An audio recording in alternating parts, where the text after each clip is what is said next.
was a lady a few weeks ago named Mercedes Wells, and she got attention because of a video that had come out with her in labor pains as she was being discharged from the hospital. She had gone to Franciscan Health Crown Point Hospital in Indiana and had been laboring there for 6 hours before she was discharged. She is literally having a contraction in the video as they were wheeling her out of the hospital to the car, where she minutes later had her daughter in the car.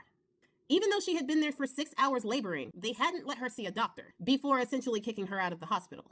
Now that, coupled with another video of this nurse being absolutely heartless and not seeming to care at all for this other woman who was screaming out in labor pains. Yes, both of these women were Black. That prompted a lot of Black women, including myself, to tell our stories when it came to giving birth in hospitals in America, and how those stories costed or almost costed our lives or the lives of our children.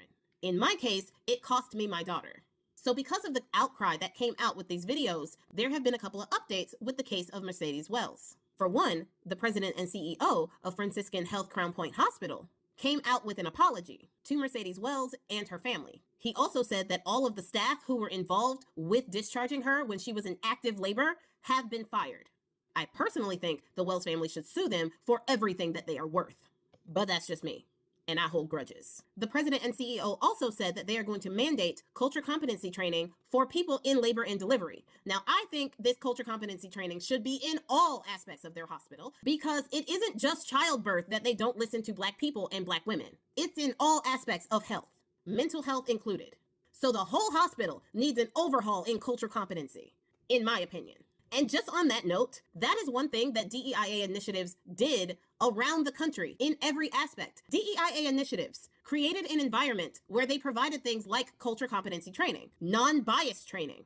This training when it comes to our teachers and college professors. This training when it comes to just work in general, especially work where life and unaliving situations are aplenty. Places like hospitals. It should just be a given with the diversity in this country that we used to be so proud of, that people of all backgrounds need to have cultural competency training.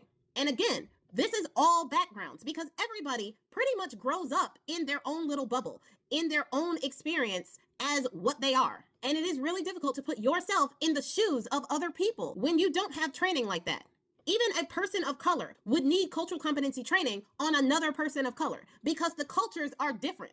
And it just creates an understanding between all different cultures. So for the Bone Spurs administration to start mandating that you not have that type of training, mandating that anybody that has DEIA initiatives be investigated or have their federal funding taken, which should be illegal, or anything like that, actively puts people at risk, especially in hospitals, especially with law enforcement. But that is their point, isn't it? They want to put people's lives in danger. They don't want people who are darker than palm colored to be here and thriving in this country that they stole. So they are making sure to attack those systems, systematically attacking those systems that help people that they don't like to have an equal opportunity in this country. They view equality as oppression for them because they are so mediocre. They are so inept at what they do that they have never had to work for anything. And now that they actually have to compete for things, it feels like oppression to them. When honestly, they still aren't feeling a fraction of what people of color have to go through to get not even the same opportunities that they do. And we not only have to fight to get it, we also have to fight to maintain it. That's a fight that's not actually talked about as much. But I digress. Now this story, particularly this story with Mercedes Wells, got the attention in Washington. Robin Kelly, a Democrat from Illinois, has introduced the Wells Act, the Women Expansion for Learning and Labor Safety Act. This would require all hospitals to have a safe discharge labor plan for anyone they plan to discharge who are showing signs or symptoms of active labor. In layman's terms, you can't see someone having a contraction and roll them out to their car as they are in the middle of said contraction without some type of safe discharge plan. It should be common sense, but this is 2025 America we're talking about, apparently.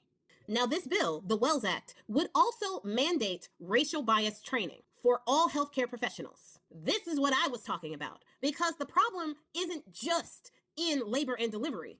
Even though the mortality rates of Black women are 3.5% more than the second runner-up to those mortality rates, with Black women having 50.3 unalivings per 100,000 live births. Now, we said live births. We aren't even talking about the stats of miscarriage. And if you think that 53.3 number is small, white women, who are the second highest, have 14.5 unalivings per 100,000 live births. Hispanic women have 12.4 and Asian women have 10.7. With all of the other ones combined, does not equal up to the mortality rates of Black women.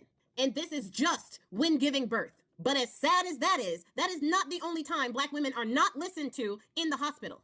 And that honestly goes for Black people in general when you move away from labor and delivery. In my own family, my uncle had to go to 3 different doctors in order to be checked for cancer when his family asked them to check him the first time. Had they done what they were asked, it could have saved our family a lot of grief.